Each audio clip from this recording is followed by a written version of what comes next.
Caroline Agüero-Villegas und ich würde jetzt gerne mit Ihnen ein Interview zum Thema Berufsvorbereitung, Berufsbildung durchführen wollen, und dann würde ich einfach vorschlagen, dass wir jetzt starten, und erzählen Sie uns doch einfach mal Grundsätzliches über sich, über Ihre Organisation, wo arbeiten Sie, wie arbeiten Sie?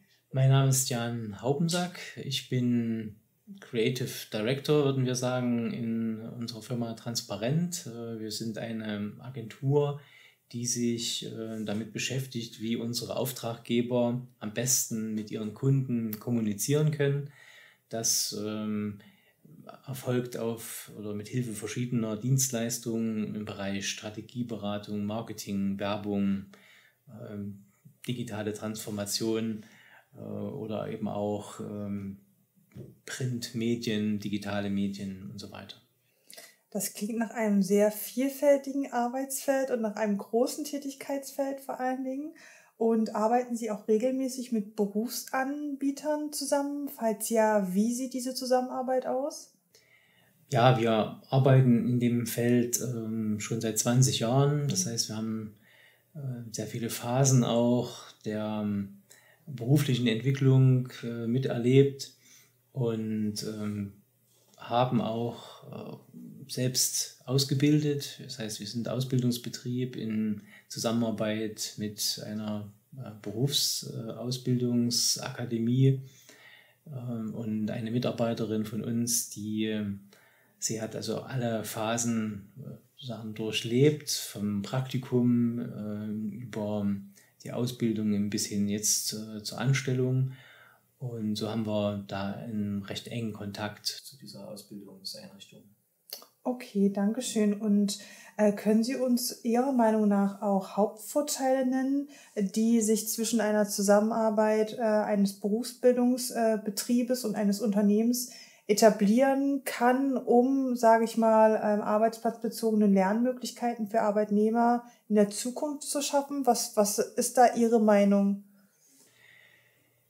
Die Hauptvorteile liegen vor allen Dingen, ich denke, bei den Auszubildenden, weil die jetzt mehrere oder eben zumindest 2 Welten kennenlernen können. Das ist die Ausbildung in der Einrichtung, aber eben auch beim Unternehmen. Das ist eine andere Realität mit vielen Verflechtungen, mit vielen Projekten und nicht nur, dass man die spezifischen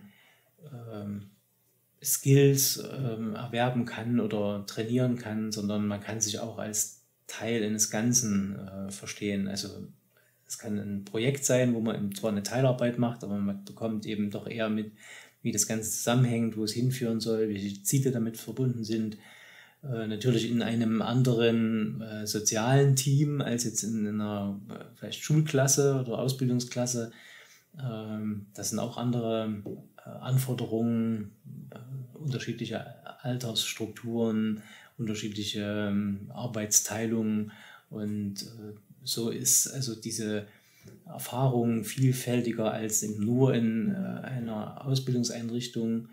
Und der Ausbildungsbetrieb selber kann natürlich auch wieder davon profitieren, dass vielleicht aktuelle Erkenntnisse auch schon in die Ausbildung einfließen und man mal was Neues hört und natürlich auch mit den jungen Leuten immer frischer Wind auch reinkommt. Was sind Ihrer Meinung nach die größten Herausforderungen bei der Zusammenarbeit von Bildungseinrichtungen und Unternehmen, um ein mögliches erfolgreiches ausbildungsplatzbasiertes Programm zu schaffen? Ja, die enge Verknüpfung beider Welten, also der gute Austausch von Themen, von Anforderungen, dass man einfach mal die Gelegenheit hat, dem Ausbildungsbetrieb auch zu vermitteln, an welchen Projekten man gerade arbeitet. Das ist natürlich von Firma zu Firma unterschiedlich, aber so kann immer wieder ein aktueller Bezug auch in die Ausbildung mit einbezogen werden. Und da muss die Kommunikation sicherlich auch immer wieder neu gefunden werden und verbessert werden.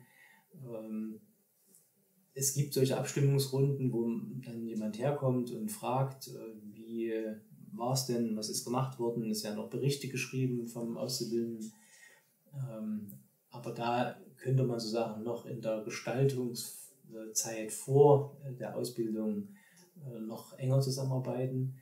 Und da ist vielleicht auch noch die größte Herausforderung zu sehen, dass man die Ausbildungsgestaltung an das Berufsbild in der Zukunft anknüpft, sodass man sagt, wie sieht denn die Arbeit in 5 oder 10 oder 15 Jahren aus?